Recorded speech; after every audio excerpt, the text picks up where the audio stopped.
এই পৃথিবীর সবচেয়ে বিপজ্জনক পরীক্ষাগুলো যা এই পৃথিবীকে ধ্বংস করে দিয়েছিল। শুনুন, সূর্যের কাছে তাপমাত্রা হলো 1.5 কোটি ডিগ্রি সেলসিয়াস। তো তাহলে কি, যখন আমাদের পৃথিবীতে প্রথমবার পারমাণবিক পরীক্ষা হয়েছিল 1945 সালে, দ্য ট্রেনিক নিউক্লিয়ার টেস্ট, তাতে যখন এই আগুনের গোলাটি বড় হয়েছিল তখন সেখানকার মাটির তাপমাত্রা পৌঁছে গিয়েছিল 1.5 ডিগ্রি সেলসিয়াস, মানে সূর্যের সমান। এবার আমেরিকার প্রতিবেশী দেশ রাশিয়া বলল, দাঁড়া, এবার আমি দেখাচ্ছি। তারপর 1961 সালে রাশিয়া পারমাণবিক পরীক্ষা করলো। তখন তাপমাত্রা পৌঁছেছিল 10 কোটি ডিগ্রি সেলসিয়াসে, মানে সূর্যের চেয়েও 7 গুণ বেশি। এবার সুইজারল্যান্ড বলল, দাঁড়া, এবার সবাইকে তাদের অবকাশ দেখাচ্ছি।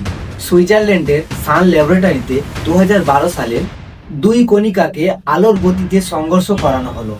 তখন যে তাপমাত্রা তৈরি হয়েছিল 5 লাখ কোটি ডিগ্রি সেলসিয়াস, মানে 3,60,000 সূর্যের সমান। ভেবেছেন?